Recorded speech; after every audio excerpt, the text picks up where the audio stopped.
Привет, друзья! Привет! С вами снова Екатерина и Владимир. Да, первым делом... С Новым годом вас поздравляем! Счастья вам желаем! Здоровья! Успехов! Удачи! Мира! И путешествий! И всего вам самого-самого наилучшего! Желает вам Владимир и Екатерина. Канал «Мир путешествий и отдыха».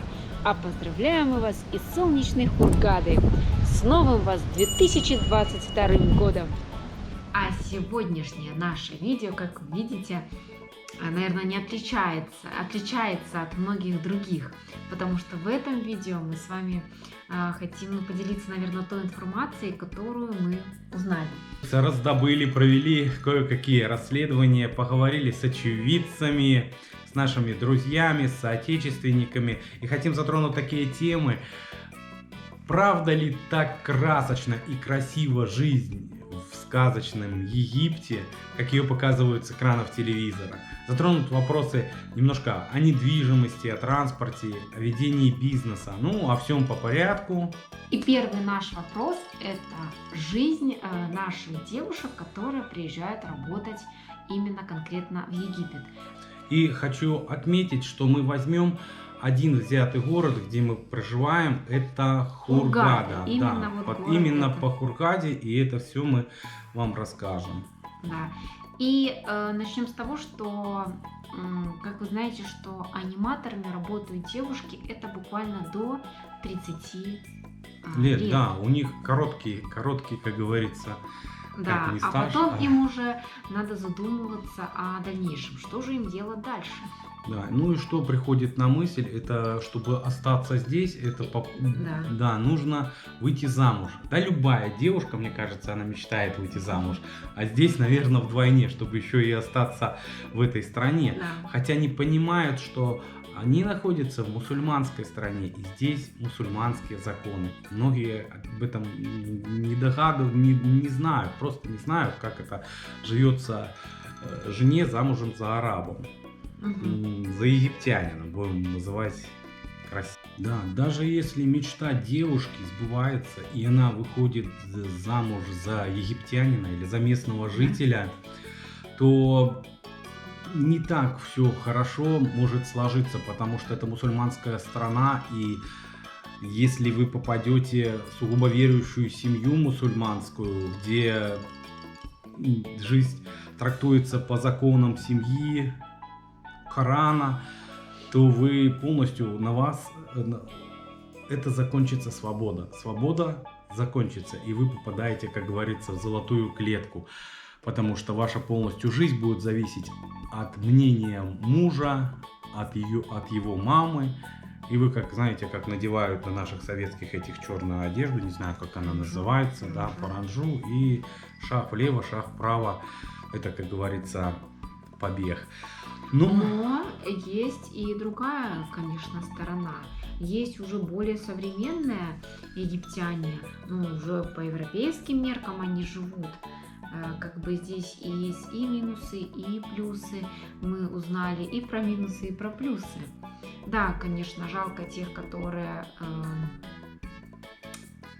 не сладкое. Да, потому что они реально попадают, и даже мы общались, мы разговаривали, что даже у некоторых нет такой возможности связаться с родными, просто позвонить, сказать, что все нормально, или там выехать, потому что у них полностью свобода это ограничивается, настолько ограничивается, что... Почему вы говорите позвонить?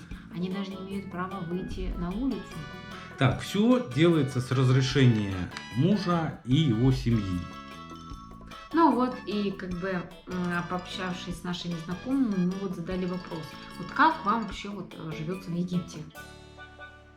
И они нам ответили, что не сладко так, как вам кажется. Да, потому что мы то же самое первым делом ехали сюда, мы просто думали, классно, там одна знакомая осталась, там один квартиру купил, этот, тут какой-то кто-то бизнес там начал, так это все. Но это же, знаете, что обложка, а что внутри, вот в чем вопрос. Начнем с того, что работу в Египте найти очень сложно. А высокооплачиваемую это вообще в принципе нереально. И в среднем заработная плата здесь составляет 300-350 долларов. Это у обслуживающего персонала. Ну, у обслуживающего персонала отелей. И в основном они живут на чаевых по большей части. Так. Ну, аниматоры зарабатывают чуть выше, это где-то 350-550 долларов, но вы все равно понимаете, что это так дальше, вернее, вы поймете, что это не очень большие деньги. А нормальную зарплату, конечно, найти здесь практически невозможно, но реально. А жилье здесь тоже стоит недешево. Это где-то от 50 тысяч долларов до 75 тысяч. Это как бы в нормальном районе. А снять квартиру как бы здесь тоже обойдется вам именно конкретно в Хургаде. Это от 100 долларов до 500 долларов. Ну, в зависимости от места расположения, ну и от ваших предпочтений. Да, ну, как-то вот так вот. Ну, школа в среднем по Хургаде это 1000 долларов, ну, плюс-минус. 1000 долларов это в год, соответственно, где-то около 90-100 долларов получается в месяц. Детский садик это 200-300 фунтов, это примерно 150 долларов. И детский садик вот 150 долларов. И школа, да, запоминаем, это получается 250 долларов. И вот почему многие домохозяйки, женщины становятся домохозяйками, потому что приплюсовываем 100 и 150 это 250. Если, допустим, вы работаете, зарабатываете 300. Это все в месяц. Да, 300 долларов, и практически этих 300 вы отдаете за ребенка, за школу и за садик, если, допустим, у вас 2 детей. Больничные здесь не Да, оплачивают. и логики нету. Работать и отдавать это все, если можно самой сидеть дома и воспитывать. И минус еще в чем, что садик, если вы оплачиваете 200-300 фунтов, так, 150 долларов, и заболеет ребенок, сад не оплачивается, вернее, не возвращаются вам деньги. Вы болеете 2 недели, есть, но да, за вы садик... проходили там, например, из 30 дней в месяц 15, да, половина месяца. Все, половина месяца у вас уже улетели эти деньги. Ну, как-то вот так вот. Да. Ну, дальше что здесь? Это дорогое электричество. Вот что это дорого. Даже когда гулявший, вот, например, по Хургаде, да, вот мы с тобой замечали, что свет выключен. Вот дневное время свет реально выключен. Только тогда они включали, когда вот мы уже заходили. И то это не во всех магазинах, помнишь, было? Вот тогда только они его включали. Да, представляете, заходите в магазинчик, темно, все темно, да. Магазин открыт, заходишь темно. Они видят, что заходит турист, они врубают анимацию, реально все красиво, все светло. Но на этом они просто-напросто экономят электричество, потому что оно реально дорогое. И в среднем, если семья из 4 человек, ну, снимает там с 1 или 2 спальнями комнату, даже 2 спальнями, это составляет 2-3 500 фунтов. Соответственно, это 130-230 долларов в месяц. Это электричество, не считая вода. Ну, вода там плюс-минус, она получается около 20, там, ну, пускай до 40, в зависимости опять, сколько вы будете пользоваться, до 40 долларов, ну, 20-40 долларов.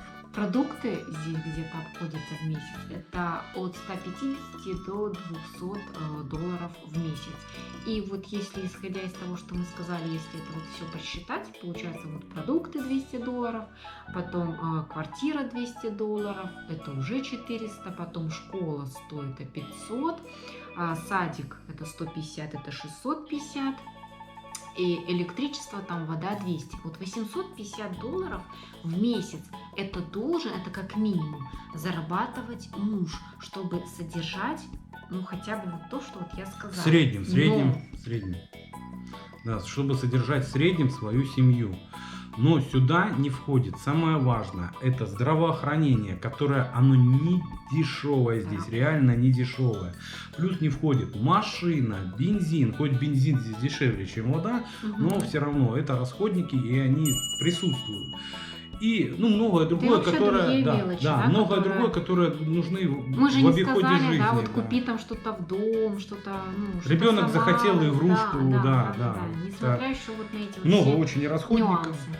Ну, грубо говоря, так прикинем, это вот $1000 в среднем. Ну, чтобы найти зарплату $1000, это нужно постараться в Египте, потому что вы должны быть уже каким-то квалифицированным работником. Ну, это уже в обслуживающий персонал, я уже напомню, что там заработная плата 350, у вас уже должна быть какая-то специальность, направление, и чтобы вы были востребованы на рынке труда в городе Хургаде. А если, наверное, быть вообще в шоколаде, то это еще, наверное, надо 1000 сверху прибавить, ну, чтобы, как бы так это более или менее, наверное, считалось, ну, средним. Выше да? среднего, Да, нет, выше да? среднего, там Да. уже круто не будет, но выше Да, среднего. Выше среднего, тогда, наверное, будет вообще вот 2000. А самый интересный такой вот нюанс, я спросил у местных жителей, говорю, вам тут здесь классно, ребята, у вас море в 2 шагах, вы, наверное, постоянно каждый день ходите на море, ну не каждый, я говорю, сказал им, по выходным ходите на море. Они посмотрели на меня, да вы что, море для нас это очень дорого.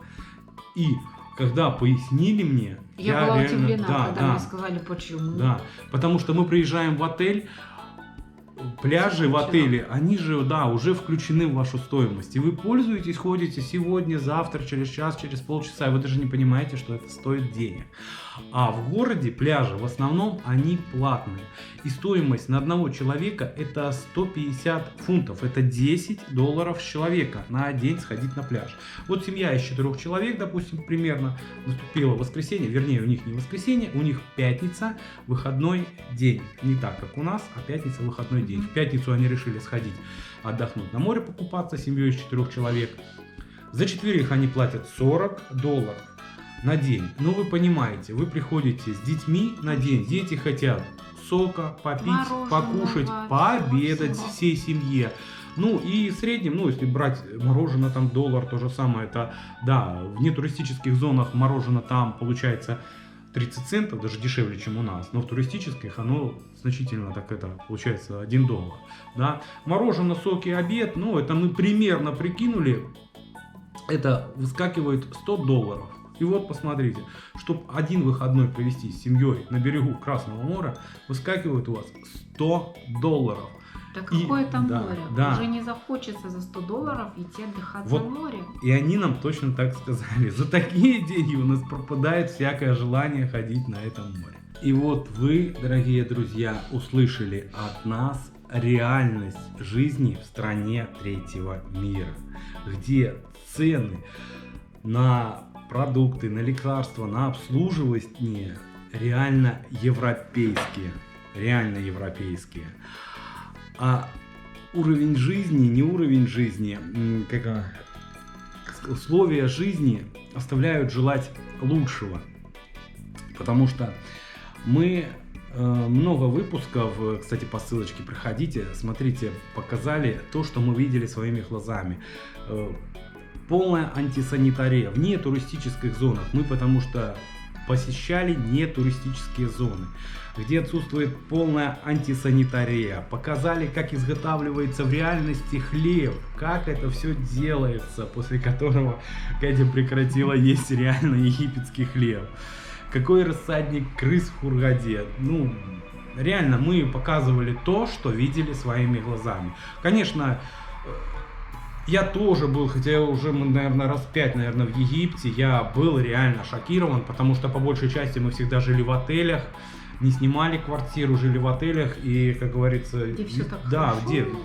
где все классно, все Замечательно. красиво, аниматоры, музыка, фейерверки, салюты, фонтаны. Но пение Хургады мы решили посвятить вот именно так вот вывернуть и посмотреть это изнутри. Так что смотрите обязательно наши выпуски, подписывайтесь на наш канал, ставьте лайки, жмите колокольчик, чтобы не пропускать наши следующие видео. Да, еще, дорогие друзья, если вы хотите поддержать наш канал, можете по ссылочке внизу помочь нам донатом продонатить или стать спонсором нашего канала. Станьте спонсором нашего канала, вы, соответственно, получаете доступ ко всем функциям, которые включают в спонсорство, и доступ первым к нашему контенту. Ну и, соответственно, этим вы будете мотивировать нас снимать видео, реальное видео, которое мы видим своими глазами, не то, которое привыкли смотреть и видеть вы, а реально немножко жесткое, Но Это правда. да, это правда, которая существует. Но вернемся к нашему с тобой разговору. И вот мы задали вопрос, так а почему вот не вернуться вам, как бы к себе на родину? Там вы все такие родные, все это поддержат, помогут. На что вот она ответила, мы жена, мы разговаривали, она сказала, что ну как бы я вернусь, мы вернемся. Она устроится на работу, там детей не устроит, в садик, в школу, все хорошо. Но а мужу что делать? Естественно, без знания языка ему будет очень трудно устроиться. А чтобы выучить язык, естественно, понадобится некоторое время. Муж, как бы они у них, как это сказать, если Гордая, да. Муж должен у них, получается, обеспечивать семью. он глава семьи, Да. он за все отвечает. И если жена это будет делать, Они- ну это просто сразу у них Да, развод. они не привыкли Он сидеть на просто- шее у жены.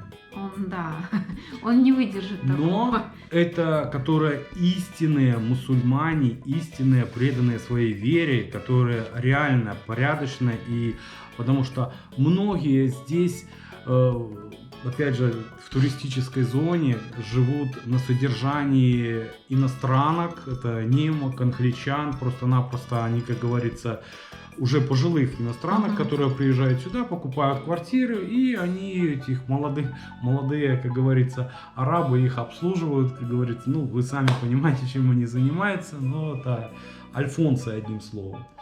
И этих хватает здесь то же самое. Ну вот и естественно жена остается рядом со своим мужем. Еще Следующее.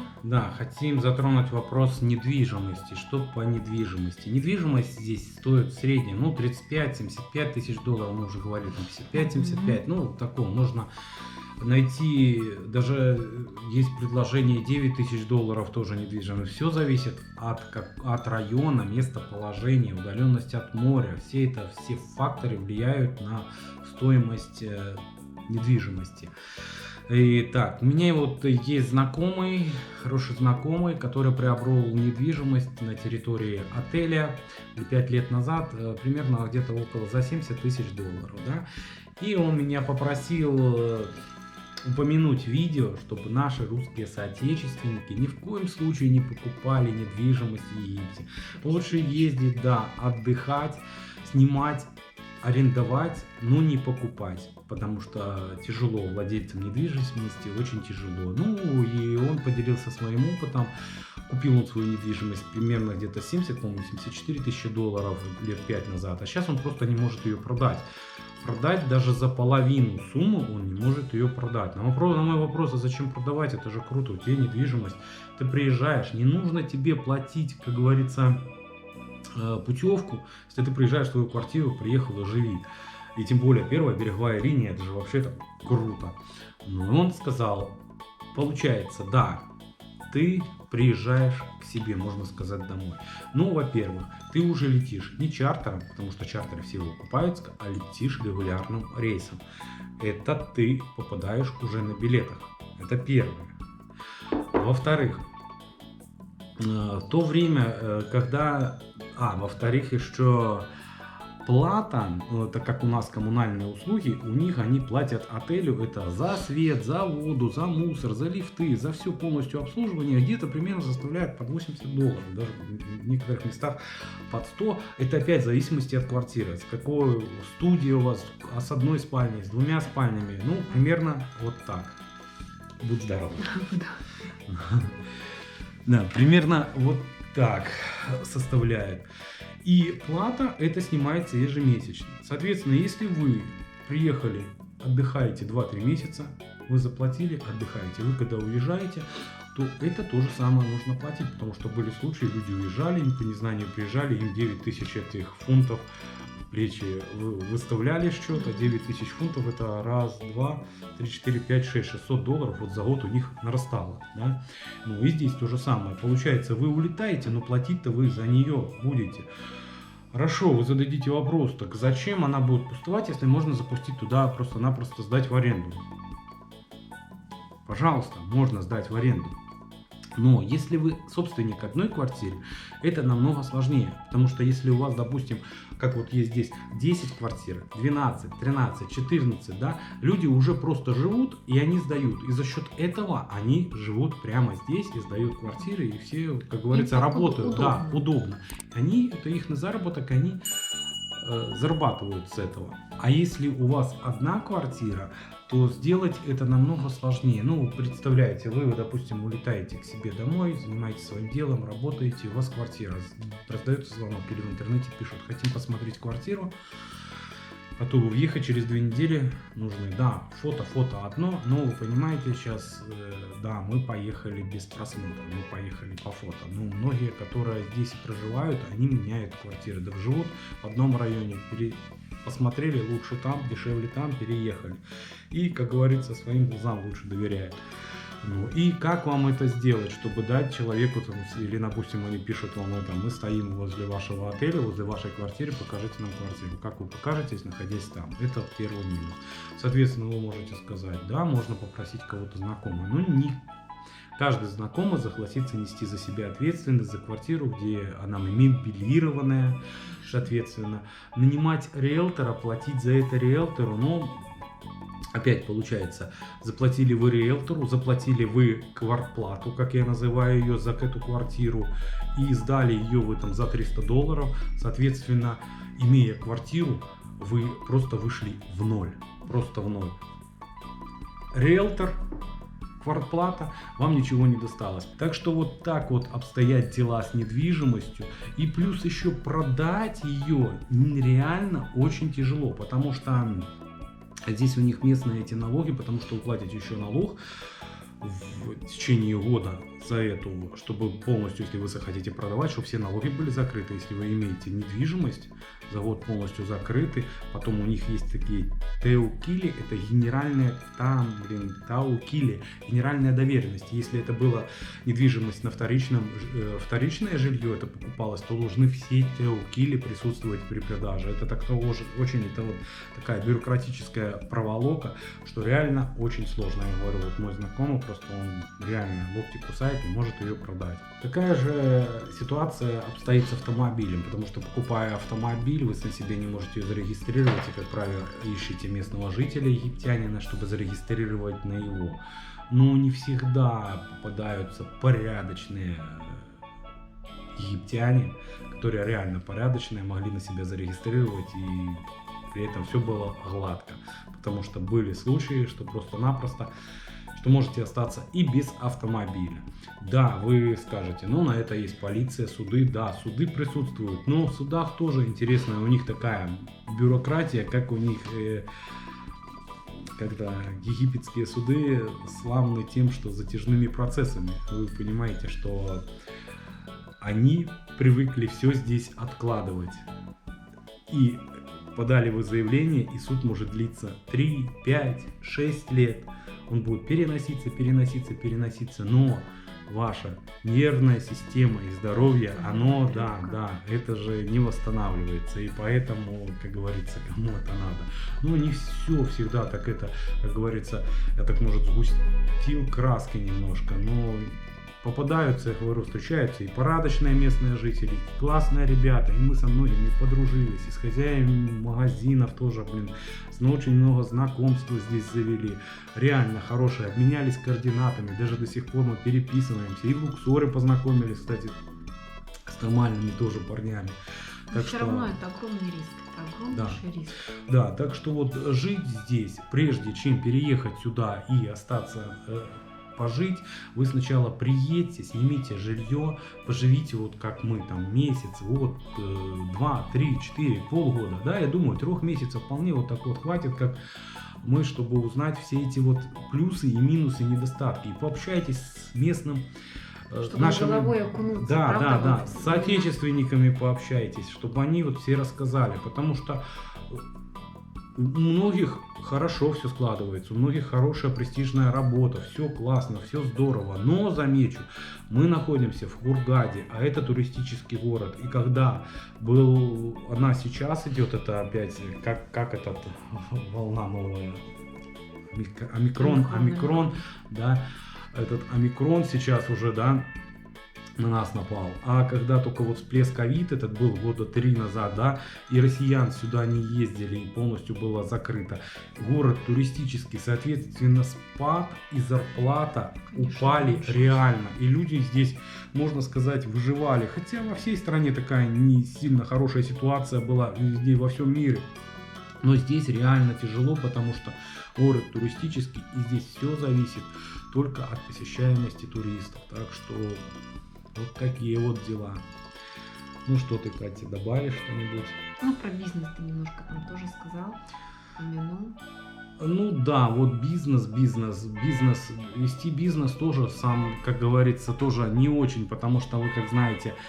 Я тебя уже перебью, это исходя из того, что мы сказали, да, и уже бизнес, ну, уже как-то само отпадает, да, ведение. Ну да, потому что бизнес тоже, ну опять же, я опять, так можно сказать, негативно, так, потому что с ребятами из Египта сложно вести бизнес, потому что если кто ездил уже в Египет туристически, вы прекрасно знаете, что у них вовремя приехать — это опоздать на полчаса. Да, вот такое у них менталитет такой, и они все время улыбаются спокойно. Ну это же нормально, ну это что, я там на 20 минут опоздал. Ну я же пришел. Ну я говорю, так а что мы тут стояли тогда, тебя ждали, ну знаете это. И это все слаживается на ведение, опять же, такого вот бизнеса. Вы представляете, как вести бизнес с таким человеком, да? Ну сказал одно, сделал другое, и соответственно это не есть хорошо. Ну опять же повторюсь, это есть и нормально, и здесь и немцы ведут бизнес, и наши соотечественники здорово ведут бизнес, но это опять же, если вы знаете английский, самое главное арабский язык, то вам намного проще. А если вы без знания языка и зависите полностью от египтян, то это сразу отпадает, просто-напросто отпадает, потому что, ну реально, шансов мало, что вы продвинетесь. Так, ну вот такой вот информацией мы хотели с вами, ребята, поделиться. Может, немножко такой негативной, но это реальность. Это реальность. Да, это то, что нам вот рассказали. Да, и которую мы увидели своими глазами, с которой мы реально столкнулись. Потому что мы, как вы знаете, как есть поговорка, хочешь мира, готовься к войне. И мы зашли с обратной стороны медали. Да, но опять же, вот эти вот слова, да, у нас к этим словам даже есть и некоторое подтверждение. Вы смотрите наши видео, и вы увидите где-то вот эти вот схожести с нашими словами и по видео, правильно я говорю? Да. Так что, но, ребята, не все так плохо. Везде есть и плюсы, и минусы. Каждая страна, в каждой стране, ребята, в какой бы мы ни жили, Россия, Белоруссия, Украина, Казахстан. Хорошо, я тебе сказать, перебью тебя. Хорошо там, где нас нет. Да.